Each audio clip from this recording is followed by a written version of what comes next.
Silakan duduk, Tuhan memberkati. Shalom Bapak Ibu semuanya. Tadi pagi saya mengajar mengenai mendidik anak sesi pertama dengan subtemanya mengenai hati Bapa. Pentingnya peran ayah di dalam pendidikan anak. Nah, kebaktian kedua ini kayak sesi yang kedua. Jadi kalau mau dapat sesi pertamanya, dapatkan rekamannya gitu ya. Tapi saya akan mulai dari poin satu juga untuk kebaktian kedua ini sehingga dengar satu kali pun juga sebuah satu pelajaran ya. Nanti malam saya akan mengulang soal pernikahan ya. Jadi balik ke soal pernikahan seperti minggu lalu tapi poin-poin yang lain. Ya filenya boleh ditayangkan supaya sistematikanya lebih jelas dan juga ada beberapa pengumuman atau iklan dari saya. Boleh file berikutnya lagi, saya membawa buku-buku yang di belakang sana ada, mungkin sebagian sudah membeli minggu lalu ya. Maka di belakang masih ada dengan harga yang cukup murah, saya pikir $5 itu sama dengan ongkos parkir di downtown sana gitu ya. Boleh file berikutnya lagi ada DVD video streaming ya. Berikutnya lagi ada lagu yang tadi waktu Pak Lukas menyampaikan pesan tadi ya, ada soundtrack lagunya, nah itu diambil dari album lagu-lagu ini. Nah yang tadi dinyanyikan itu lagu yang judulnya Rumah Berkat ya. Saya bukan penyanyi jadi saya nggak bisa menyanyikan tapi ada 5 CD lagu itu kata-katanya saya yang mengarang lalu dibuat oleh yang expert Pak Jonathan Prawira untuk worshipnya lalu yang bukan worship oleh yang lain ya. Boleh file berikutnya lagi ini adalah kata kunci untuk ketemu dengan saya baik di Facebook atau Blogspot atau YouTube. Kalau ketik kalimat ini akan muncul saya gitu ya. Jadi yang sukanya mungkin nggak suka membaca ya tapi kalau dengerin di YouTube lebih gampang gitu ya. Ketik aja misalnya inspirasi sukses, inspirasi bijak, inspirasi kehidupan, inspirasi keluarga bahagia atau kata-kata ini. Pokoknya hampir mengetik kata-kata begitu akan muncul karena ada ratusan episode yang sudah saya upload dan setiap beberapa puluh, 30, 50 dengan nama kata kunci yang berbeda ya. Oke, boleh file berikutnya lagi kita membaca Mazmur 124 ayat 127 ayatnya yang keempat. 1, 2, 3. Seperti anak-anak panah di tangan pahlawan, demikianlah anak-anak pada masa muda. Jadi anak itu seperti anak panah. Misalnya ini anak panah, ini pulpen ya. Tapi seandainya ini anak panah, maka kalau ditaruh gitu ya sudah di sini nggak bisa kemana-mana.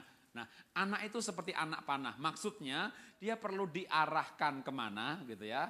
Oh diarahkan. Ini anak nih pandai ngomong nih, tukang ngomong aja gitu ya. Wah ini pedagang cocok ini ya, sales cocok ini gitu ya. Wah ini anaknya pendiam tapi teliti, wah mungkin akunting cocok. Kalau akunting banyak ngomong ya angkanya meleset terus nanti dia gitu. Wah ini anaknya ini kayaknya ini anaknya suka berantem, suka bertengkar. Wah itu namanya karunia bertengkar. Wah ini jadi pengacara cocok ini ya gitu ya. Jadi wah anak itu perlu diarahkan sesuai dengan anaknya ya, diarahkan. Itu anak panah itu harus diarahkan dulu ya. Kalau ditaruh ya dia begitu aja. Arahkan lalu didorong. Wah, dimotivasi. Maka anak panah itu akan melesat sesuai dengan sasarannya. Boleh file berikutnya? Saya punya anak 3 tapi 2-nya sudah melesat, 3-nya hampir gitu ya. Ya, anak pertama, zaman sekarang ini zaman di mana untuk pandai saja tidak cukup, itu istilah saya. Kenapa? Karena banyak orang pandai.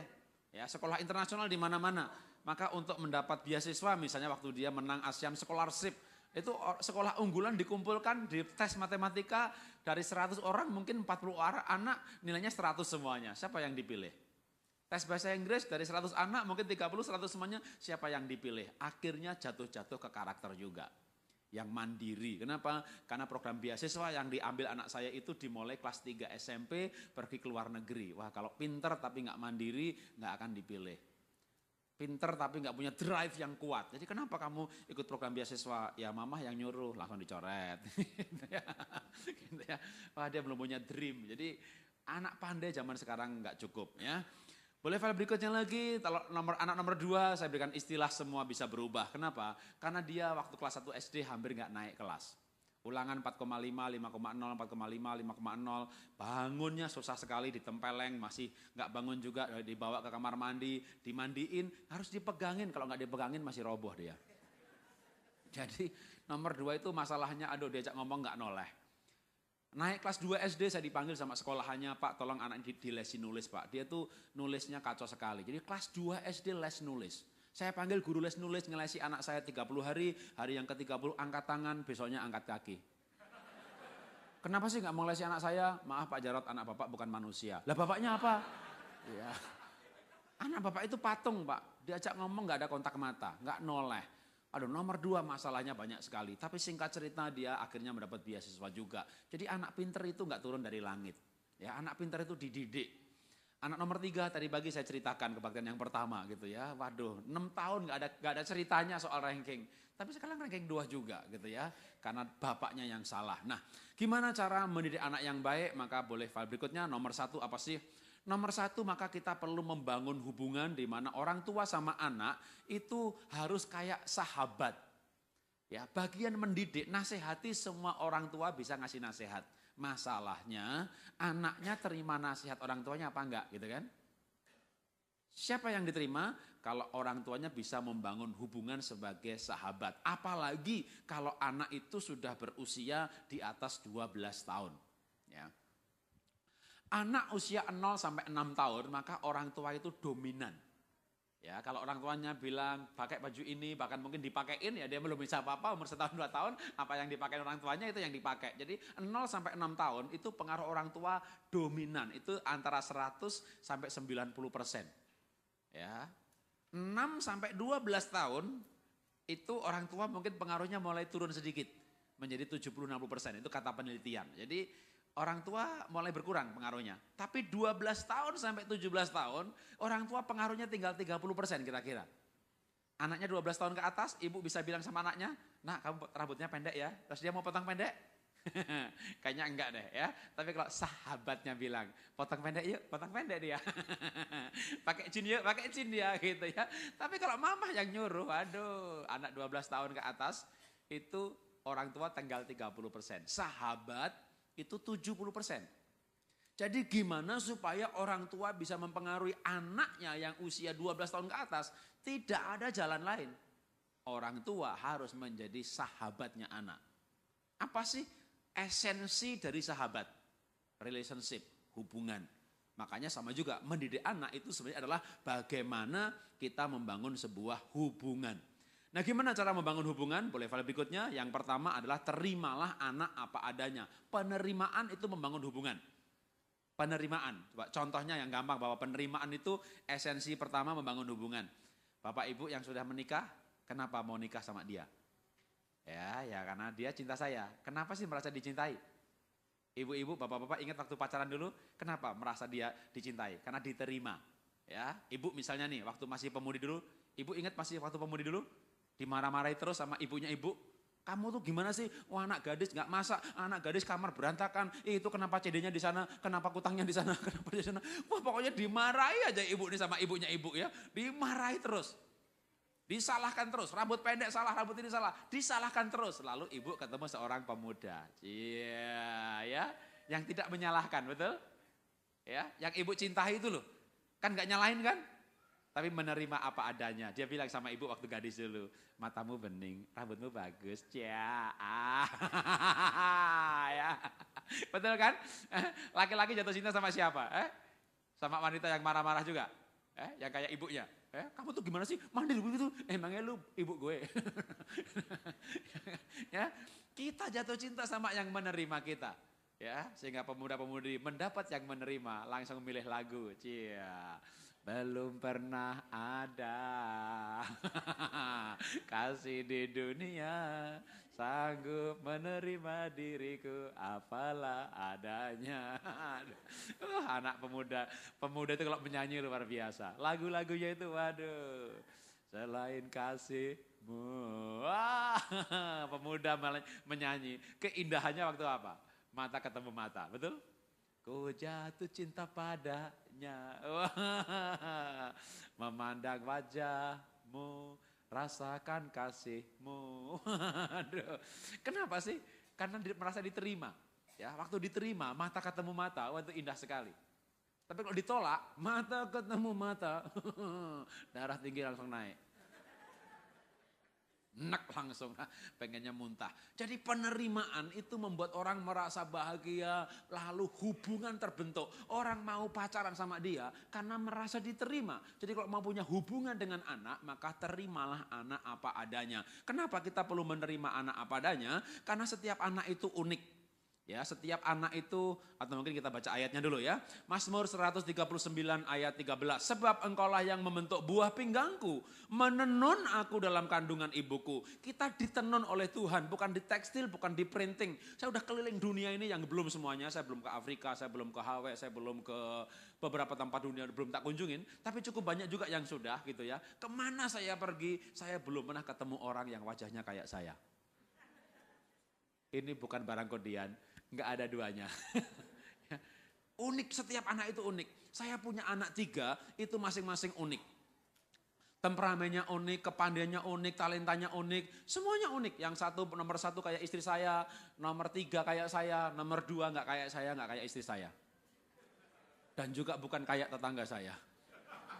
Waktu mertua saya datang nonton bola berdua sama anak saya tahu anak saya kayak siapa. Cara duduknya persis kayak mertua saya. Cara pegang gelasnya persis saja. Orang itu punya gaya sendiri. Waktu nonton TV, waktu duduk, waktu tidur peluk gulingnya persis kayak mertua saya. Waduh, orang itu unik. Orang itu unik. Setiap anak beda-beda. Nah, kita perlu menerima. Dulu saya sulit menerima anak saya nomor 2. Kenapa? Nilainya 4,5, 5,0, 4,5, 5,0. Suruh nulis nggak mau nulis. Jam 3 ditelepon sama sekolah. Itu ibu anaknya dijemput. Kan kita ikutkan antar jemput. Kenapa kalian harus jemput? Karena anak ibu nggak boleh pulang. Karena nggak mau menulis agenda. Besok itu ngerjain apa, PR apa. Itu anak saya nggak mau nulis. Jadi papan tulis diliatin aja begitu. Yang lain suruh pulang, boleh pulang. Anak saya nggak boleh pulang. Ya tetap nggak ditulis. Ya, gurunya makan, rapat segala macam jam 3, anak saya masih depan tulis, ngeliatin aja papan tulis. Ya, dihukum lebih keras lagi, bukan cuma nggak boleh pulang, nggak boleh pindah dari kursi. Ya nggak pindah dari kursi. Gurunya rapat, makan segala macam, balik ke ruangan lagi, di bawah kursinya ada air menggenang agak kuning. Ngompol dia di situ. Ya, karena nggak boleh pindah kemana-mana. Waduh, anak saya nomor 2 kalau saya cerita masalahnya sampai besok pagi nggak selesai. Banyak sekali masalahnya. Waktu saya konseling ke psikolog, lalu psikolog bilang, Pak, anak ini butuh penerimaan. Supaya dia merasa aman, kalau rasa aman, otaknya serotoninnya banyak, nanti kepandaiannya akan meningkat. Maka dia butuh diterima. Gimana supaya diterima? Cari baiknya, Pak, lalu ucapkan. Anak ini disuruh melihat baiknya apa, lalu saya harus mengucapkan baiknya tadi. Karena selama ini kita terlalu banyak menegur kesalahannya. Bangun siang, nggak bikin PR, nggak mau nulis. Ben punya PR, ditanya tuh diem aja. Punya PR nggak Ben? Diem aja. Nanti kalau dia mau jawab, nggak tahu. Mana agendanya? Kosong. Bukan berarti nggak ada PR, karena nggak nulis agenda. Kalau istri saya telepon temannya, ada PR apa enggak? Ada, baru dia tahu kalau ada PR. Jadi masalahnya banyak sekali. Kita menjadi marah terus sama dia. Melihat negatifnya, marah. Nah sekarang psikolog bilang, Bapak harus ubah otak Bapak. Lihat anak itu baiknya apa, ucapkan. Apa ya baiknya? Bangun siang, ngompol, PR nggak dikerjain, nilai 4,0, diajak ngomong nggak noleh, dilesin nggak mau juga. Aduh, kita cari baiknya itu. Tidur itu susahnya minta ampun. Ben, supaya kamu besok bangunnya bisa pagi, ayo jam 10 tidur, tak kelonin dia. Jam 10 saya kelonin, sampai saya tidur. Saya tidur. Jam 2 saya bingung, saya bangun mau kencing, anak gak ada di tempat tidur, sudah main game lagi. Sampai jam 3 pagi, sampai jam 4 pagi, gimana bisa bangun pagi? Waduh, itu suruh cari baiknya. Apa ya baiknya? Tapi akhirnya ketemu juga tuh. Saya cari baiknya ketemu. Kenapa? Karena Alkitab memang ada tertulis. Carilah maka akan mendapat. Baiknya dapat. Waduh, langsung saya ucapkan, Ben, Papa bangga Ben punya anak kamu, Ben. Kamu tuh anak baik. Maafkan Papa selama ini gak pernah mengakui kebaikan kamu. Anak saya ini baik. Saya bilang, kenapa? Saya dapat data dari gurunya. Kalau dia dipukul temannya, ternyata gak pernah mau bales. Wah, jadi saya bilang sama anak saya, Ben, kamu ternyata anak sabar ya. Kamu tuh sabarnya luar biasa. Papa bangga sama kamu. Dipukul gak bales? Coba kalau ibu-ibu punya anak dipukul sama temannya nggak balas, bilang apa? Pukul, balas. Jadi ibu boleh bergabung di klub provokator. Tapi kalau di klub parenting maka lihatlah itu sebagai hal yang baik lah. Paling nggak ada baiknya lah gitu ya. Ucapkan baiknya. Waktu dia mendengar bahwa dirinya ada baiknya, maka dia merasa paling nggak diterima. Kita boleh marah untuk jeleknya, tapi akuilah kebaikan anak. Itu pasti, makhluk hidup itu pasti ada baiknya. Ibu punya suami juga pasti ada baiknya. Ya buktinya kawin, ya kan? Waktu menikah itu kan lihat ada baiknya kan? Maka cari baiknya, jangan cari jeleknya. Kalau dicari jeleknya, cepat mati kawan. Karena jeleknya bisa banyak ya, tapi cari baiknya pasti ada juga. Bagaimana cara membangun hubungan? Boleh file berikutnya lagi. Yang pertama terima pribadinya. Membangun hubungan maka perlu membangun persepsi atau iman. Apa itu persepsi? Kita persepsikan. Atau kalau bahasa rohaninya, bahasa gerejanya, kita imani bahwa anak kita itu baik. Karena Tuhan Yesus berkata begini, kalau kamu berdoa, percayalah kamu sudah menerimanya, maka kamu akan menerimanya. Kita berdoa supaya anak kita baik, maka kita percaya bahwa anak kita baik, maka dia akan menjadi baik. Contohnya begini, pernah ada sebuah cerita soal sebuah kelas. Kelas itu banyak kebutuhan khusus, banyak anak nakal, banyak anak kacau. Lalu yayasannya ini pusing karena guru kelas, wali kelasnya selalu keluar gara-gara kelas ini. Maka yayasan ini membuat pengumuman.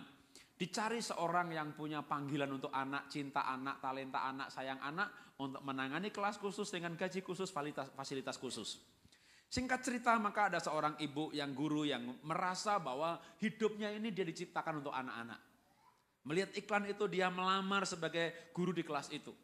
Ketika dia mulai mengajar dia tahu kenapa banyak yang lain keluar. Karena itu kelas selalu ribut, orang berdebat, pindah kursi. Kalau gurunya nulis di papan tulis, yang anak juga ikut maju ke depan. Atau malah pesawat terbang dari kertas berterbangan. Mereka selalu berteriak, waduh itu kelas kacaunya luar biasa. Lalu ketika guru ini mendapat daftar dari yayasan. Yayasan memberikan daftar dan guru ini mulai manggut-manggut. Oh pantas itu anak-anak nakal semuanya nggak bisa diem selalu mendebat. Karena mereka anak pinter-pinter. Wow IQ-nya ada yang 130, 125, itu 141. Oh pantas mereka nggak bisa diem karena mereka IQ-nya tinggi-tinggi. Berdasarkan data itu maka guru ini mulai mengembangkan sebuah proses pembelajaran yang sekarang disebut dengan nama active learning. Jadi itu anak dibagi dalam kelompok berdasarkan mood psikologisnya. Mereka hari-hari tertentu boleh milih pelajaran apa. Kelompok ini pelajaran olahraga, kelompok ini seni, kelompok ini matematika. Toh akhir bulan dia akan mengevaluasi, kelompok ini sedikit sekali memilih matematika, dia akan bertindak sebagai motivator, fasilitator, dan mendorong kelompok itu dengan imbalan tertentu untuk mengambil matematika. Dia bawa anaknya mulai belajar bukan di kelas, tapi di bawah pohon, di taman. Waduh dengan berbagai macam program-program yang menurut saya brilian untuk pada zamannya. Karena sudah terjadi true story ini abad yang lalu. Belum ada seperti sekarang ini sekolah kebutuhan khusus, kelas khusus, active learning, lalu sekolah berdasarkan golongan darahnya, berdasarkan temperamen dasarnya, berdasarkan minat bakat talenta. Aduh sekarang ini sekolah luar macamnya jenisnya banyak banget. Waktu itu belum ada hal seperti itu dan guru ini sudah membuat hal-hal seperti itu. Sehingga anak menjadi antusias, merasa diterima. Singkat cerita setahun kemudian ketika kenaikan kelas maka juara muncul dari kelas ini. Maka guru ini dipanggil sama ketua yayasan. Hei guru, hebat sekali kamu. Apa yang kamu lakukan kepada anak-anak bodoh itu sehingga mereka menjadi para juara? Mendengar perkataan seperti itu, maka gurunya ini kaget. Kenapa kepala yayasan, kepala sekolah berkata anak-anak bodoh? Ya mereka anak-anak bodoh memang. Loh, bukankah mereka anak pandai-pandai? Seperti data yang saya terima dari Bapak, IQ mereka tinggi-tinggi, 130, 140. Kepala sekolahnya bilang, apa? IQ. Dari mana kamu tahu IQ mereka tinggi-tinggi? Daftar yang Bapak berikan itu loh. Mana? Itu dalam amplop ini, dalam map ini, warna ini. Oh, itu bukan daftar IQ, itu nomor kursi. Sekolah kita untuk kelas 2-nya ada kelas A, B, C, D. Begitu kelas ke-6, ya nomornya pasti 120 lebih. Itu dikasih nomor kursi setiap anak supaya nggak pindah kursi. Gurunya mengira itu nomor IQ.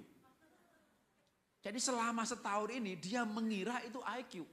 Karena dia mengira itu IQ, dia berkata kepada muridnya dengan kalimat yang sungguh-sungguh. Kalian tuh anak anugerah, kalian tuh anak pinter-pinter loh. Kalian tuh punya IQ tinggi-tinggi. Dia berkata dengan yakin sekali. Karena berkata yakin maka berkatalah jadi maka jadi. Dia perlakukan anaknya sebagai anak pandai. Kenapa dia perlakukan sebagai anak pandai? Karena dia mengira mereka anak pandai. Perlakuan selama setahun itu terapi yang luar biasa. Ucapan selama setahun itu pengakuan yang luar biasa. Maka kita perlu taruh persepsi di kepala kita. Anak kita hebat, anak kita juara, anak kita luar biasa, anak kita akan mewarisi negeri ini. Kenyataan nilai 4,5, 5,0 itu lain ceritanya. Karena kita anaknya pencipta, kita akan menciptakan juga. Tuhan mencipta dunia ini dengan perkataannya, kita akan ciptakan anak kita dengan perkataan kita juga. Amin. Maka ucapkan yang baik. Kita harus mengucapkan perkataan, tapi untuk mengucapkan itu perlu persepsi atau perlu iman. Maka imanilah anak kita hebat, anak kita baik, anak kita luar biasa. Kenyataan anak saya nomor 2 hampir gak naik kelas. Butuh waktu 6 tahun membawa ke ranking 1. Dan 6 tahun itu boleh dikatakan 2 tahun terakhir eksponensial grafiknya. Tapi 4 tahun pertama hampir-hampir seperti tidak berubah. Hampir-hampir seperti tidak berubah. Gamenya, mainnya, nggak mau nulisnya, sekarang prestasinya naik. Tapi tetap hari ini pun anak saya nomor 2, gamenya masih tidak berubah. Di Singapura, di tempat kosnya, dia menjadi joki bagi yang lain untuk main game. Kagak pernah belajar. Kagak pernah belajar, cuma rankingnya 1 gitu ya. Jadi rupanya dia anak unik dengan cara belajar tersendiri. Dia cukup mendengar 1 kali. Jadi kalau di sekolahan dengar sekali udah dia nggak pernah diulangin lagi gitu ya. Jadi itu anak emang unik juga gitu ya. Ya diperlakukan unik. Cuma dulu dia nggak bahagia maka prestasinya nggak muncul. Sekarang bahagia prestasinya muncul. Tapi tetap gamenya nggak berubah gitu ya. Cuma dia belajarnya punya cara tersendiri. Tapi anak itu kalau kita persepsikan dia anak baik dia jadi baik. Kita ucapkan baik jadi baik. Ya boleh file berikutnya. Lalu gimana cara bangun hubungan dengan anak? Karena kalau kita punya hubungan, nasihat menjadi mudah. Maka cara membangun hubungan adalah membangun persahabatan. Gimana cara membangun persahabatan? Yang pertama hobinya anak apa? Kalau anak punya hobi jalan-jalan, ajak jalan-jalan. Punya hobi berenang, ajak hobi berenang. Anak saya nomor 2, hobinya main game. Maka hobinya jangan dilarang. Ya, waktu saya tahu anak saya nomor 2, keranjingan game, Ben, kamu tak beliin komputer yang bagus buat main game, supaya kamu main gamenya cepat karena prosesornya hebat, gitu ya. Jadi anak dikasih yang dia suka, jangan dilarang. Kamu nggak boleh main game ya, Senin sampai Sabtu kamu belajar, nanti baru Minggu boleh main game. Dia puasa 6 hari, Minggunya buka puasa, seharian main game, maka dia nggak ke gereja. Lebih baik dikasih jatah. Ya, jadi hobinya itu kita kelola sebagai alat motivasi. Kamu boleh main game, kita beliin komputer yang bagus, kita punya posisi apa? Sahabat. Tapi kalau kita melarang, nggak boleh, itu anak langsung punya persepsi juga soal orang tuanya. Ini spesies satu ini, musuh gue. Yang aku suka, dia nggak boleh. Musuh aja ada, pokoknya musuh. Apakah musuh bisa menasehati musuhnya? Ketika musuh ngasih nasihat, ini pasti menjebak nih. Gimana kalau musuh ngasih nasihat, kamu istirahat dulu ya, kita perangnya besok. Wih jangan, saya istirahat diserang sama dia. Musuh tidak diterima nasihatnya. Maka ketika anak saya suka main game, gamenya, hobinya kita kelola. Kamu boleh main game tiap hari 2 jam. Kalau sudah belajar boleh main tambah lagi. Kalau PR-nya dikerjakan, nanti boleh tambah lagi. Bukan ditambah, kalau PR sudah selesai baru boleh main game. Kalau ulangannya bagus, main gamenya ditambah 1 jam. Jadi kita kelola, hobinya dikelola. Pak anak saya main musik aja Pak, kerjaannya Pak. Kalau belajarnya lebih banyak kan dia bisa bagus. Sekarang ya ranking 10 sih, ranking 8 sih. Kalau dia nggak main band gitu kan belajar, ya kalau dia nggak main band nanti rankingnya 20 Ibu ya. Anak harus, orang itu perlu cinta, ya perlu senang. Ketika senang, otak itu maksimal. Ya, ada rasa senang, ada rasa cinta, itu memorinya pentok. Ya, jadi kita perlu membuat anak merasa senang. Nah, gimana caranya supaya ada persahabatan? Maka yang pertama hobinya anak apa? Jangan dilarang, tapi disalurkan. Lalu kita sediakan waktu untuk anak kita supaya ada kebersamaan karena hubungan hanya dibangun dalam kebersamaan.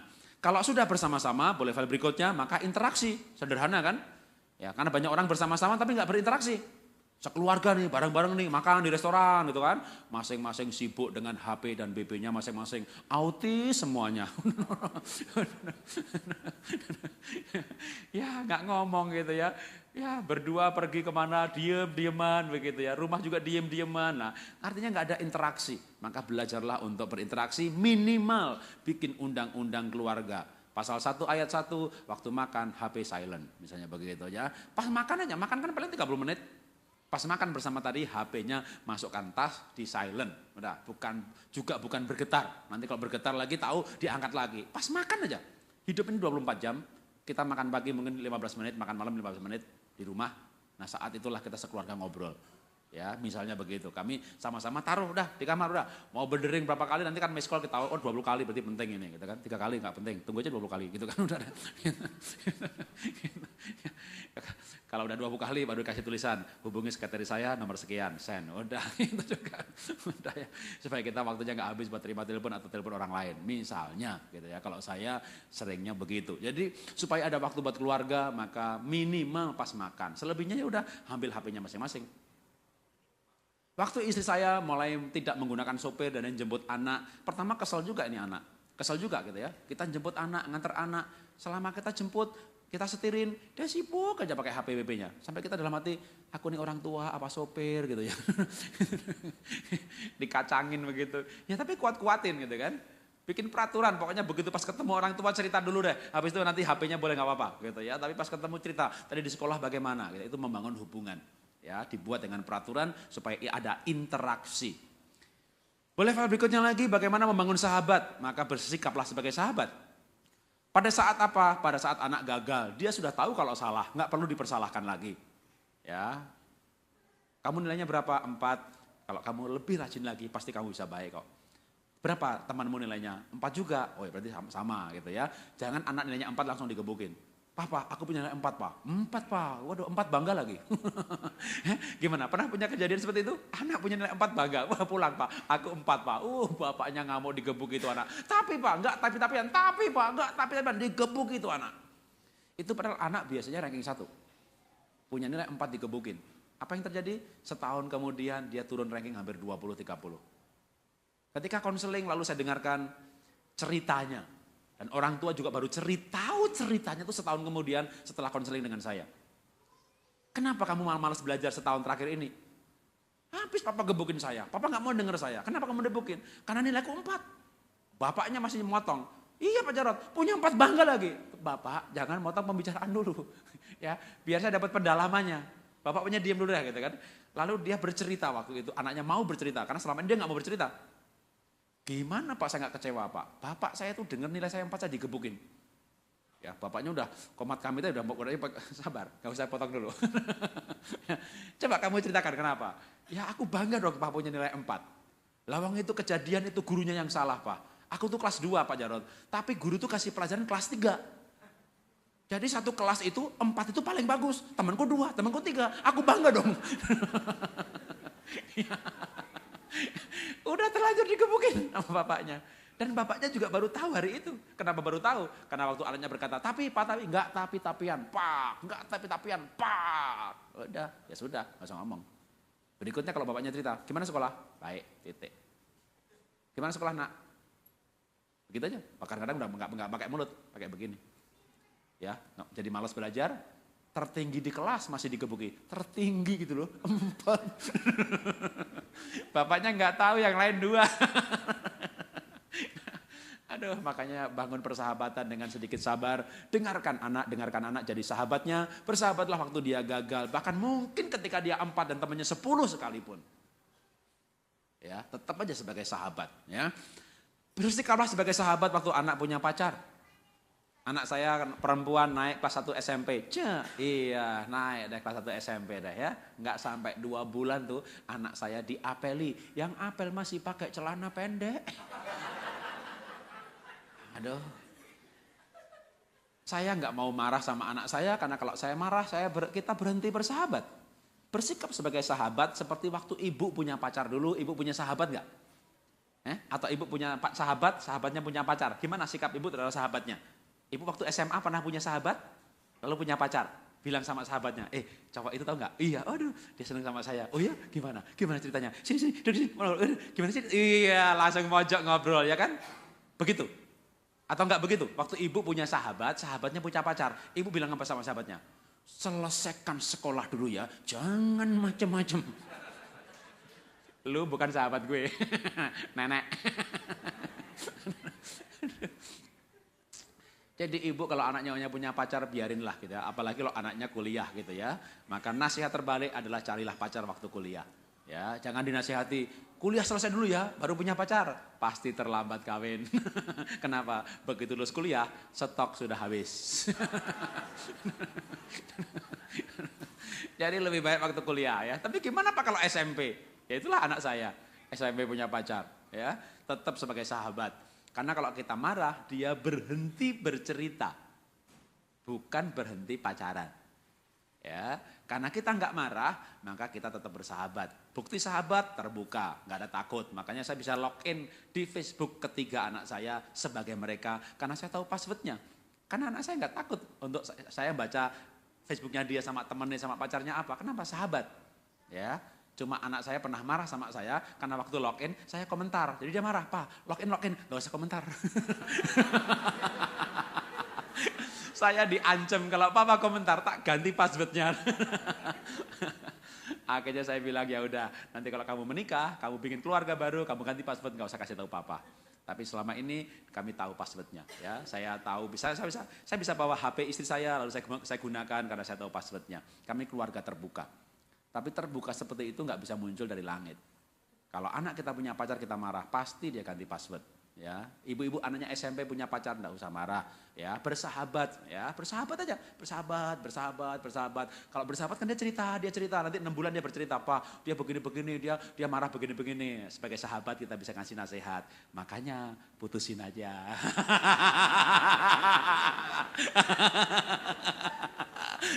Anak SMP punya pacar, udahlah percaya saya, pasti putus.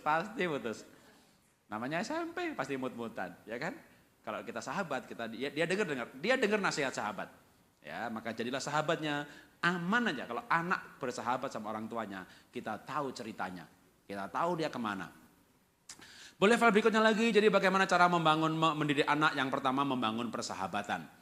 Dengan berbagai macam tipsnya tadi, menerima apa adanya, ya, memberikan kalimat positif, lalu bersikap sebagai sahabat.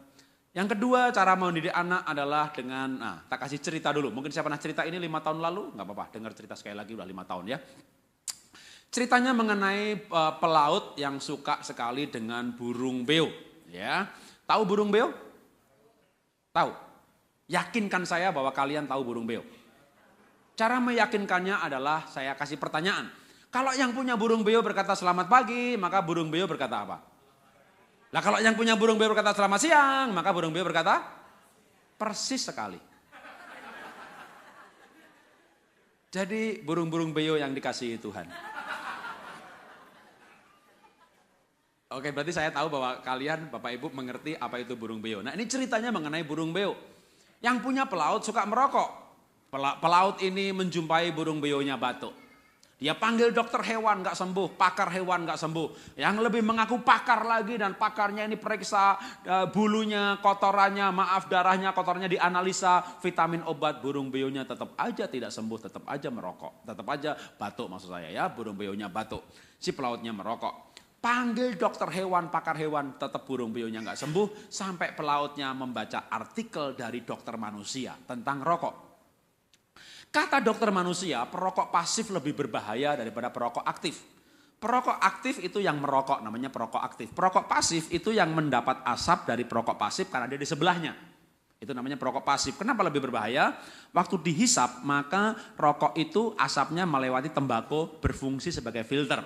Atau memang rokok filter, yang ada filternya. Tapi asap keluar dari satunya nggak melewati filter, dihisap. Maka perokok pasif lebih berbahaya dari perokok aktif.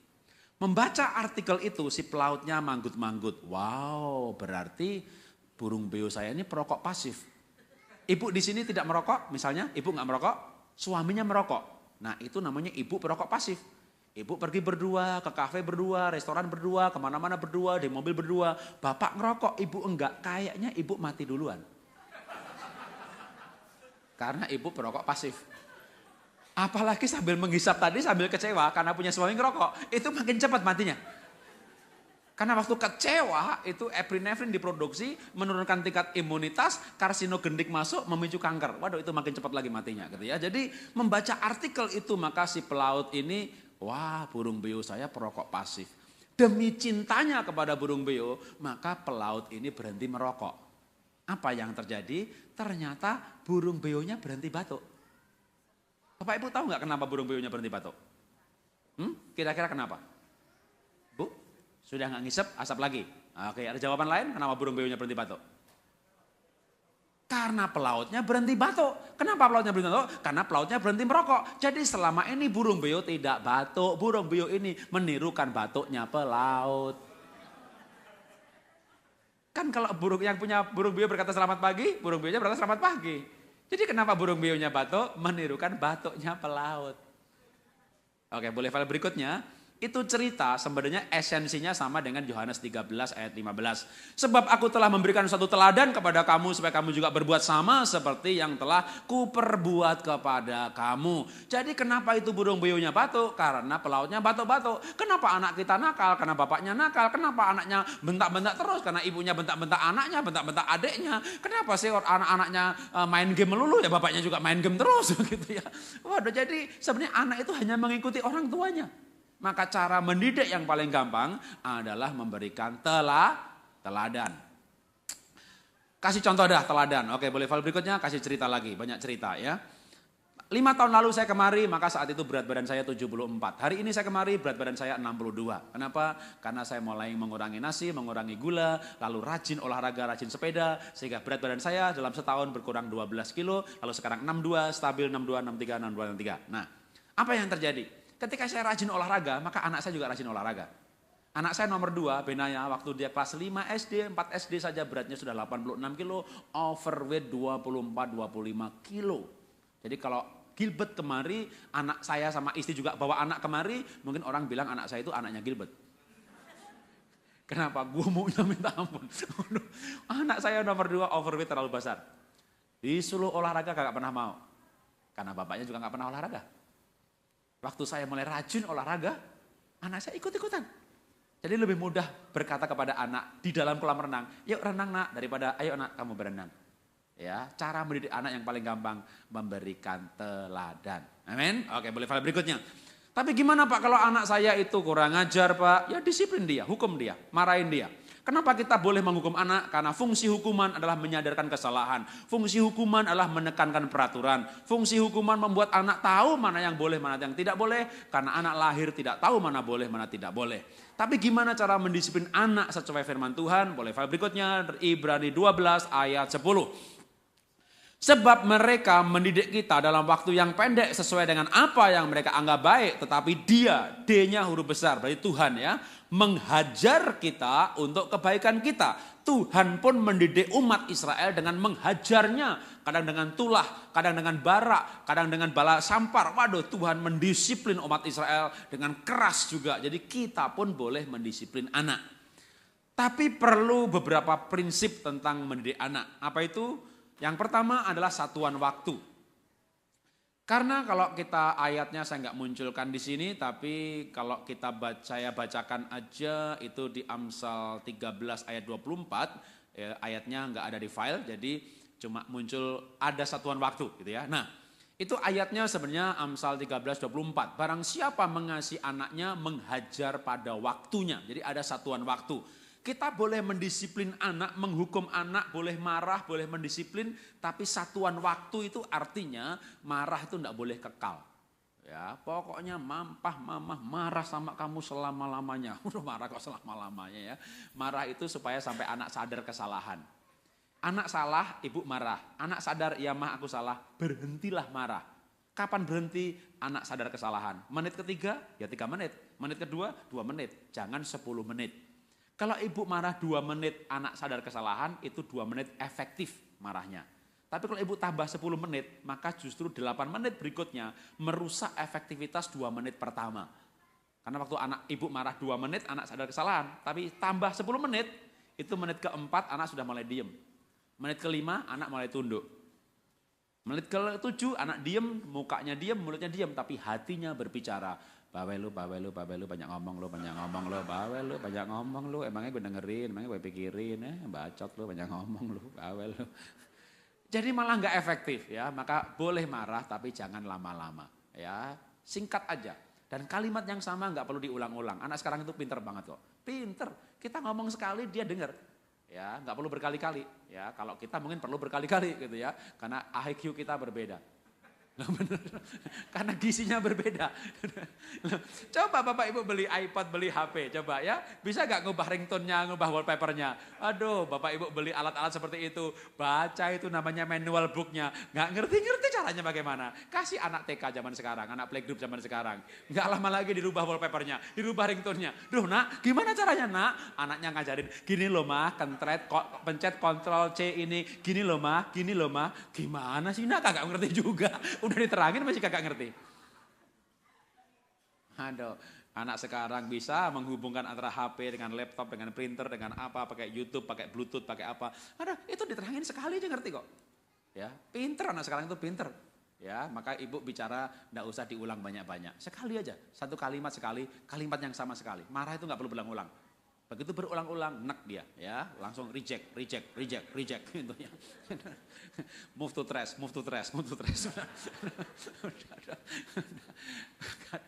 Jadi udah ada satuan waktu ya.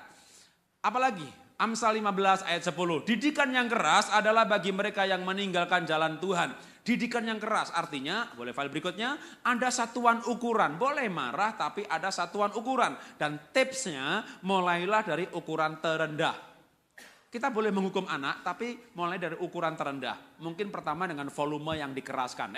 Nggak boleh begitu, papa nggak suka. Kalau begitu saja anak sudah berhenti, nggak perlu dipukul. Jadi jangan salah sedikit dipukul, nanti anak kebal. Kalau sudah kebal, ibu repot. Kenapa? Ibu pukul anak, dia lari. Nggak apa-apa, gitu kan udah.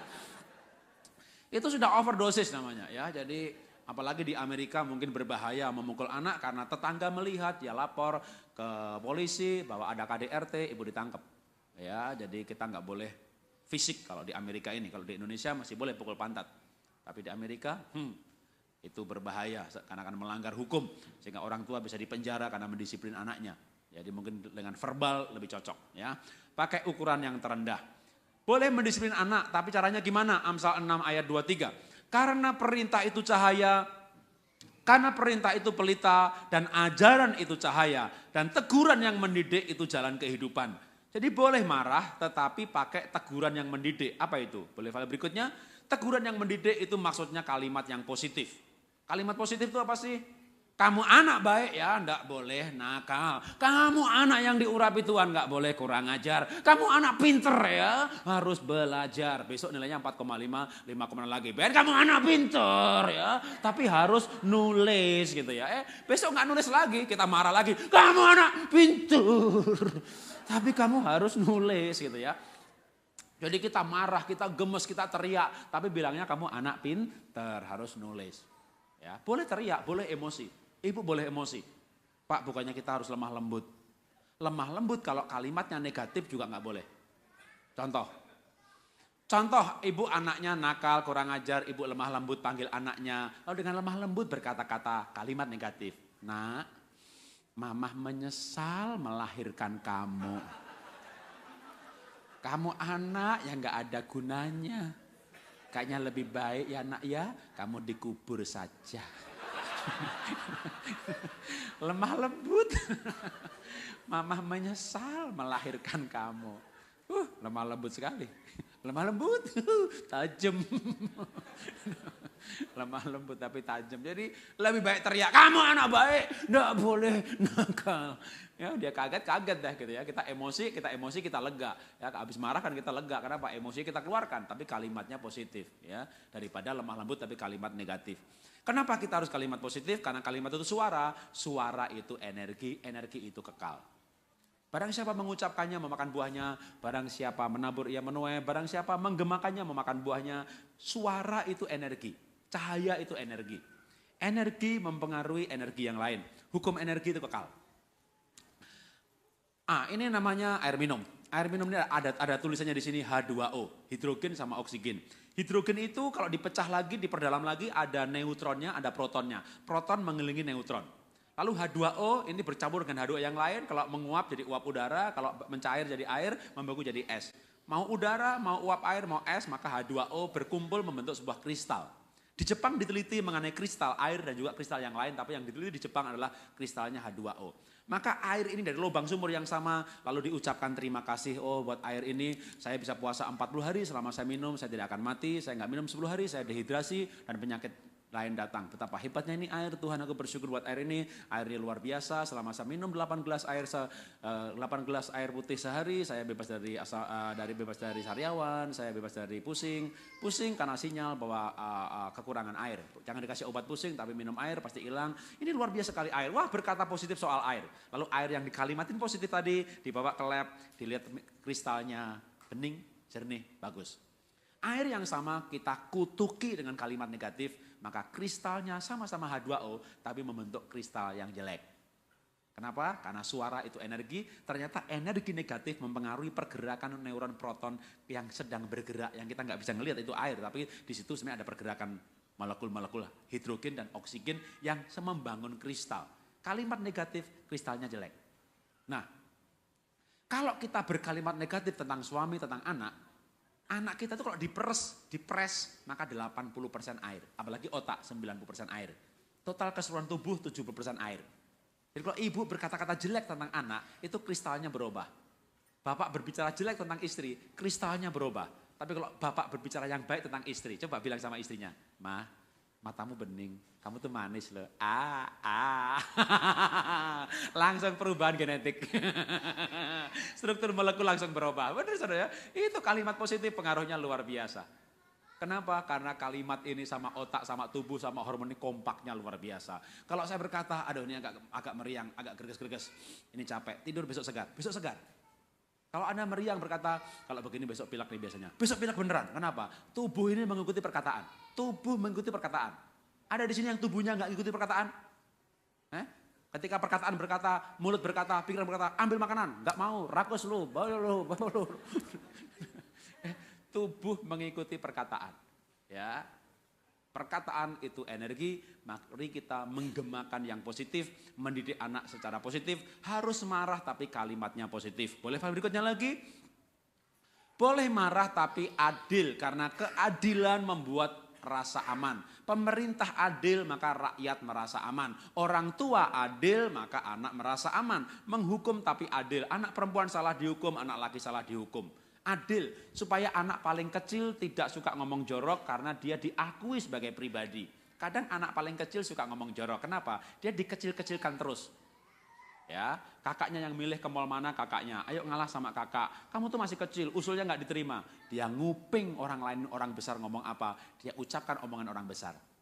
Tapi kalau ada keadilan, di rumah saya misalnya begini, saya pergi ke mall, anak saya kan 3 kan, hari ini maka kakak yang milih mall mana. Besoknya adik yang milih mall mana. Besoknya lagi paling kecil mall yang mana. Kakaknya harus ikut. Siapa yang duduk di sebelah saya dekat sopir? Kalau hari ini kakak, besok adik, jadi gantian. Tidak ada anak laki harus ngalah sama perempuan, nggak boleh. Ya, nggak boleh adik harus ngalah sama kakak, nggak ada ayatnya. Ya, kalau adik harus ngalah sama kakak, nanti adiknya nggak enak jadi adik, enakan jadi kakak. Yang paling bahaya kalau laki-laki harus ngalah sama perempuan, itu paling bahaya. Kamu mesti ngalah ya sama perempuan. Itu berbahaya, kenapa? Karena itu anak laki-laki lahir, jenis kelaminnya laki-laki. Tapi di dalam tubuhnya 2 hormon, namanya estrogen sama testosteron. Manusia lahir dengan kelamin, jenis kelamin, tapi gambar diri kosong. Sebenarnya manusia gambar dirinya Tuhan. Tapi karena dosa, gambar diri kosong. Lalu dia akan mencari gambar dirinya. Manusia punya pencarian gambar diri sepanjang hidupnya, dan menjadi seperti apa gambar dirinya. Dia lahir laki-laki, lalu orang tuanya berkata, waduh ini cantik sekali gitu ya, padahal anaknya laki-laki, itu bahaya. Waktu dia mulai umur 2 SD, 3 SD atau masih TK, kamu ngalah sama adik kamu perempuan. Maka anak laki-laki ini berkata, enakan jadi perempuan. Maka hormon testosteron, estrogennya bertumbuh dalam hidupnya. Ya, jadi manusia itu lahir dengan 1 jenis kelamin, tapi hormonnya 2. Hati-hati dengan orang yang bingung mencari jati dirinya. Ya, bisa homo lesbi tidak mungkin melahirkan. Karena homo nggak melahirkan, lesbi nggak melahirkan.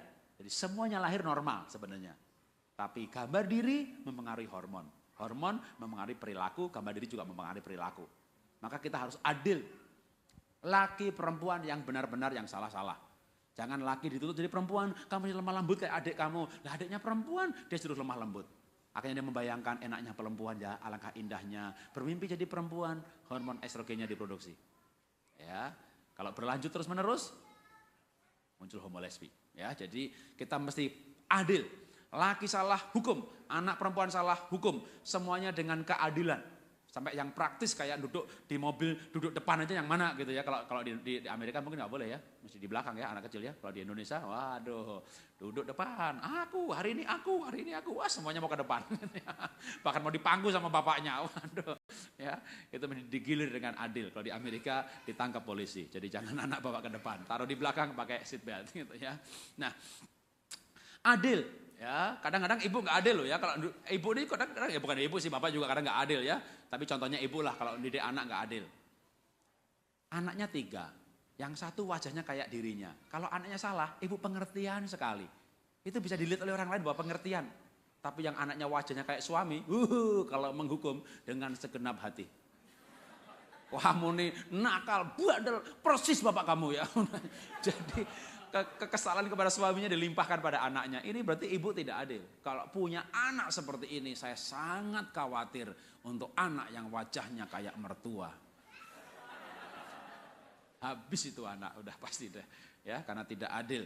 Boleh file berikutnya lagi, boleh mendidik anak tapi sehati. Gimana bisa sehati? Nggak mungkin, memang nggak mungkin. Karena laki-laki berhidup dengan pikirannya. Saya pikir loh mah, biar anak itu tahu peraturan, maka saya hukum dia. Tapi saya rasa loh pak, kamu memukulnya terlalu keras. Tapi saya pikir loh mah, tapi saya rasa loh pak. Tapi saya pikir-pikir mah, tapi saya rasa loh pak. Laki-laki hidup pakai pikirannya, wanita pakai perasaannya. Gimana bisa mendidik anak dengan sehati? Memang tidak mungkin. Dan juga tidak boleh sehati dalam arti seia, sekata, satu tindakan. Yang saya maksudkan sehati ini, orang tua nggak boleh bertengkar depan anak cara mendidik anak. Kalau betul-betul caranya, kayaknya nggak mungkin sama. Dan memang ada baiknya tidak sama.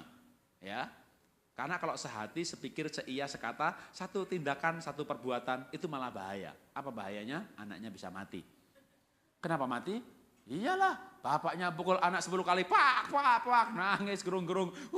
Ibunya pulang, wah kenapa pak anak nangis? Aku pukul dia, berapa? 10? Aku 10 juga. Oh, mati tuh anak. Ya biasa aja kalau bapaknya tega menghukum anak, ibunya nggak tega. Ibunya tega, bapaknya nggak tega, itu bagus. Ya berarti anak nggak bakal mati dikebukin gitu kan. Ya, karena yang satu menggebukin, jadi itu pasti begitu. Dalam keluarga itu begitu, satu tega, satu nggak tega, itu namanya jodoh. Ya, saling melengkapi. Tapi tidak sehati. Yang saya maksudkan adalah jangan bertengkar depan anak. Kalau bapaknya pukul anak atau dibalik ibunya pukul anak, siapa yang tega aja gitu kan? Biasanya salah satu tega, satu enggak. Misalnya bapaknya pukul anaknya, pak, anaknya nangis, ibu berikan empati, berikan simpati, enggak apa-apa, tapi bukan pembelaan. Simpati itu gimana? Anaknya nangis, papa aja, mama, papa jahat, aku dipukul. Peluk dia, itu namanya simpati. Mana yang dipukul pantatnya? Oh merah. Nah ya, kalau ibu bilang merah, anaknya nangisnya tambah dikencang-kencangin. Gitu ya. Nggak apa-apa, tapi dia merasa disimpatiin. Jangan bilang, mana, nggak apa-apa, cengeng lo. Nah itu tidak simpati. Berikan simpati, berikan empati, peluk dia. Kalau perlu lihat, katakan oh merah ya, mama kasih lotion. Tapi tidak boleh pembelaan. Pembelaan itu apa? Misalnya anak berkata, mama papa jahat. Memang, itulah bapakmu. Nah itu nggak boleh. Itu yang saya tidak sehati yang saya maksud itu begitu, itu jangan ya. Jadi waktu anak nangis, ibu langsung mulai black campaign. Ya, wah papa jahat, memang itulah bapakmu. Wah, jadi namanya black campaign. Kenapa? Menjelek-jelekan partai yang lain. Jadi dalam keluarga ada partai bapak, partai ibu, masing-masing kampanye. Lalu akhirnya ibu bilang sama anak, nak kamu pilih bapak apa pilih mama? Pilih opa. Nggak mau pilih dua-duanya ya. Jadi mari kita mendisiplin tapi dengan sehati. Boleh berikutnya lagi, saya bacakan Mazmur 32 ayat 10. Aku hendak mengajar dan menunjukkan kepadamu jalan yang harus kau tempuh. Aku hendak memberi nasihat, mataku tertuju padamu. Boleh marah tapi mataku tertuju padamu. Apa artinya? Boleh file berikutnya, artinya fokusnya pada anak. Jadi kalau marah itu harus demi anak, Ben. Kalau kamu nggak naik, Ben, kamu malu nggak, Ben? Ben, kalau kamu nggak naik, teman kamu pindah ruangan, kamu nggak pindah, kamu malu apa enggak? Artinya demi si anak kan, waktu anak saya nilainya 4,5,0, saya bilang kalau kamu nggak naik, kamu malu apa enggak? Jangan berkata begini, kalau nggak mau naik, kamu nggak naik, papa malu. Lah ini anak semuanya demi papanya. Kamu jangan nakal ya, kalau kamu nakal, papa malu nih. Papa diakan di gereja, tahu nggak? Kalau kamu nggak naik, papa malu nih. Anak itu bisa mikir loh, kapan saya hidup buat diri saya sendiri? Ya, sekolah demi bapaknya, baik demi bapaknya, ke gereja demi bapaknya. Lah, saya dilahirkan buat dia emangnya. Ya, jadi anak merasa dituntut untuk hidup demi bapaknya. Kalau nasihat demi dia, kalau kamu pinter nanti kamu cari kerjaan mudah. Kalau kamu pinter, itu kan demi anak semuanya, jangan demi orang tua. Ya, kalau kamu nakal, mamah malu. Aduh, ini bukan mendidik anak, itu namanya sedang mengurus nama besarnya. Ya, jangan demi diri sendiri. Jam 11.54. Oke, ayat terakhir kalau begitu ya. Kolose 3 ayat 16. Hendaklah perkataan Kristus diam dengan segala kekayaannya di antara kamu, sehingga kamu dengan segala hikmat mengajar dan menegur seorang akan yang lain sambil menyanyikan mazmur dan pujian, nyanyian rohani. Kamu mengucap syukur kepada Allah di dalam hatimu, memberikan pujian, apa artinya pujian? Itu artinya memberikan reward atau imbalan. Kalau ingat minggu yang lalu, maka pesan dari Pak Lukas, Pak Gembala, perlunya dalam keluarga itu memberikan pujian. Ya, itu disampaikan perlunya reward. Kapan kita terakhir bilang terima kasih sama pasangan, sama anak ya. Itu reward atau imbalan. Imbalan yang paling murah adalah terima kasih atau pujian. Bisa juga imbalan itu berupa yang dia sukai. Kayak tadi anaknya sukanya main game. Maka kalau dia belajar, PR-nya selesai, boleh main game. Standarnya sehari misalnya 2 jam. Pak, nilaiku bagus. Ya, hari ini boleh kamu tambah 3 jam. Wah, nanti itu berarti dia dihargai. Daripada kesukaannya dilarang. Reward, pujian tuh kenapa sih kita perlu memberikan pujian? Karena pujian memberikan penerimaan. Kenapa kita perlu memberikan pujian? Karena pujian membuat orang merasa dihargai. Kenapa kita perlu memberikan pujian? Karena pujian itu ada ayatnya besar kuasanya. Mungkin tak kasih satu kisah, cerita, lalu saya akhiri ya. Poin yang lain nanti saya masukkan di nanti malam, sama poin yang lain sudah ada di pagi tadi ya, kalau dalam slide ini. Oke, mungkin tak kasih satu cerita ilustrasi lalu selesai. Soal kuasa pujian. Ibu-ibu di Philadelphia punya daster nggak di sini? Kalau summer pakai daster ya. Kalau nggak summer tidur pakai jaket. Tapi di Amerika ibu punya daster juga ya? Punya daster. Punya baju pesta juga? Apalagi Pak, banyak Pak baju pesta. Oke, tahu daster? Tahu baju pesta? Daster itu apa? Dipakai buat tidur. Bentuknya apa? Hah? Biasanya daster itu longgar ya, ukurannya longgar, nggak ketat, oblong-oblong. Wah, apalagi nggak ada tamu. Ibu nggak pakai BH. Ya. Jadi daster itu ukurannya longgar, enak buat tidur, oblong-oblong ya. Kalau baju pesta apa? Baju pesta kebalikannya ya. Baju pesta itu kadang ukurannya pas. Jadi kalau dipakai itu kelihatan langsing. Wih, streamline. Waduh ya. Ibu pakai baju pesta. Wah, pergi ke pesta. Semua orang bilang, "Wow, kamu kelihatan langsing. Wow, kayak artis. Cantik sekali. Wah, salon mana?" Itu ibu pakai baju pesta, itu menikmati pujian. Ya, suaminya ngajak pulang aja nggak mau pulang. Kenapa? Karena belum ketemu A, belum ketemu B. Ibu pengen ketemu semuanya sampai semua melihat dan berkata kamu cantik. Padahal makainya baju pesta nggak enak. Kenapa? Karena ukurannya pas. Jadi waktu ibu pakai itu badan kayak kejepit. Pakai sepatu haknya tinggi, jalannya susah. Itu baju pesta itu waktu dipakai kayak kejepit. Kayak kejepit ini badan. Haknya tinggi, jalan susah. Tapi diajak pulang nggak mau pulang loh. Ya, kenapa? Karena dipuji cantik. Ketika semua ketemu, sudah semuanya ketemu, baru mau pulang. Sampai di mobil langsung dicopot sepatunya, udah lecet. Pasang plester dulu dah. Rupanya sudah lama kejepit. Apa artinya? Artinya pujian itu membuat orang tahan menderita. Anak-anak belajar itu penderitaan loh. Makanya kalau dipuji, dia akan tahan untuk belajar. Ya. Ibu itu anak nggak belajar dimarahi. Ibu pulang dari gereja, pulang pelayanan, pulang kerja, kok anak nggak di ruang tamu, nggak main game, nggak buka iPad, nggak nonton TV, buka pintu kamar, lagi belajar. Ibu bilang apa? Ibu bilang apa lihat anak belajar? Hah? Bilang? Tumben. Itu kesalahan ya. Jangan bilang tumben, waduh anak pinter, anak hebat. Berikan dia pujian, karena pujian membuat orang tahan menderita.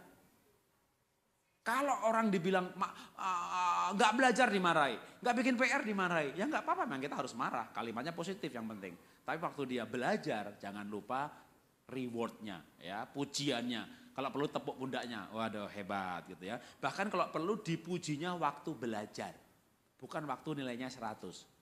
Pujilah waktu dia melakukan karakter. Kalau dia 100 dipuji, 50 digebukin, pasti nyontek supaya nggak digebukin, supaya nilainya 100. Tapi kalau dia rajin belajar dipuji, walaupun nilainya 50 apa 60. Tapi waktu belajar dipuji, maka dia akan terus belajar. Ya, karena kita perhatikan adalah karakternya. Kalau dia belajar dipuji, dia akan terus belajar. Lama-lama nanti mungkin ya 60 juga, kayak emang IQ yang agak tinggi. Ya kan? Tapi kalau dia 60 plus rajin, itu kaya tuh. Ya, IQ tinggi, IP 4,0 tapi nggak rajin, kagak kaya-kaya tuh. Karena yang kaya itu yang hatinya baik. Yang berhasil itu yang hatinya baik. Ya, bukan yang IP-nya tinggi. Yang berhasil itu yang cerdas emosi.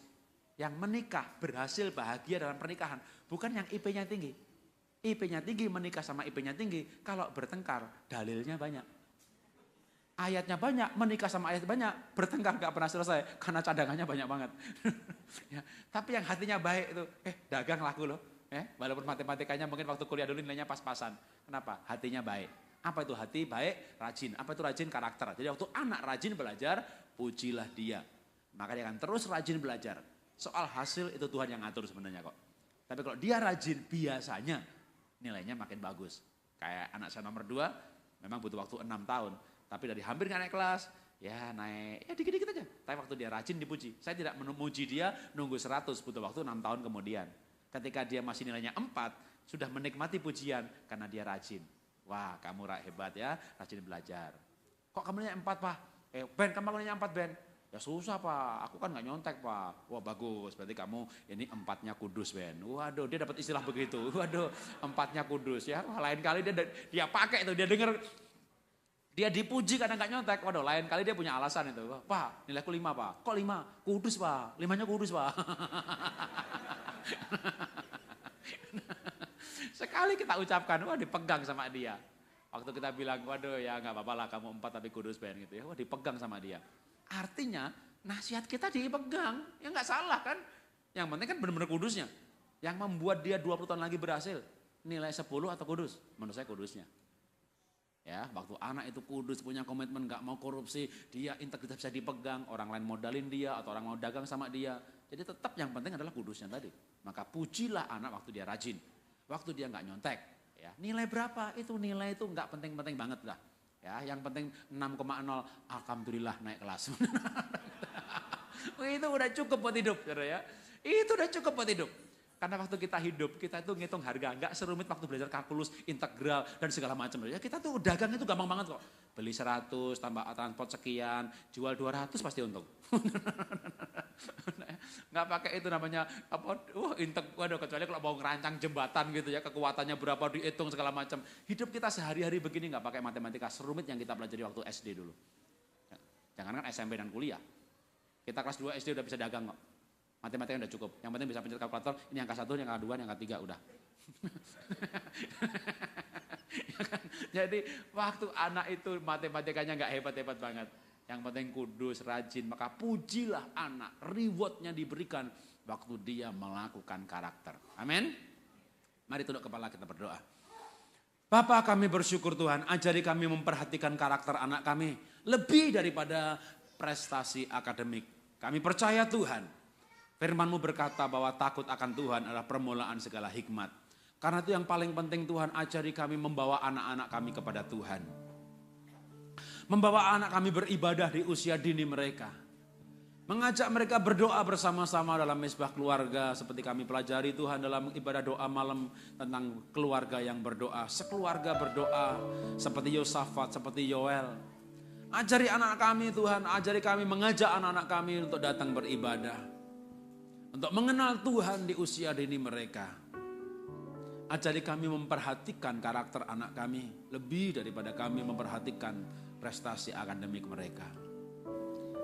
Terima kasih Tuhan, ajari kami memiliki kalimat yang positif. Sekalipun kami emosi dan marah. Namun kami berpikir hal yang baik. Kami emosi karena kami manusia Tuhan. Kami gak bisa menahan emosi kami. Kami belum punya penguasaan diri sehebat Tuhan. Kami belajar untuk hal itu. Tapi kami belajar Tuhan ketika kami emosi. Kami tidak melukai hatinya. Kami tidak memvonisnya, memberikan cap negatif yang merusak gambar dirinya. Ajari kami Tuhan, ajari kami. Bagi kami pemuda-pemudi Tuhan, kami punya mimpi. Kalau kami bangun keluarga nanti, kami akan bangun sebuah keluarga baru. Tidak mewarisi cara orang tua kami yang mewarisi orang tua kami dan orang tua kami turun-temurun dengan cara yang salah. Tapi kami akan membangun sebuah keluarga yang baru Tuhan. Dengan nilai-nilai firman Tuhan, dengan nilai-nilai kerajaan Allah. Dan kami tahu Tuhan, anak-anak yang dibangun dalam nilai kerajaan Allah akan tumbuh perkasa, akan mewarisi negeri Tuhan. Ketika yang lain hanyut dalam narkoba, dalam pornografi, maka anak-anak kami Tuhan akan tumbuh bersinar seperti Sadrah, Meshach, Abednego di Babel, seperti Daniel di Babel. Anak-anak kami Tuhan mereka tidak sempurna, tapi mereka akan berubah ke arah yang baik.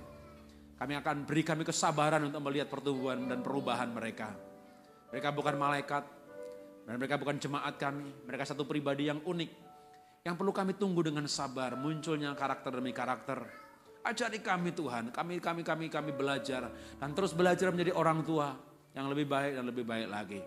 Terima kasih Bapak, di dalam nama Tuhan Yesus kami terima firman-Mu. Haleluya, amin. Tuhan berkati.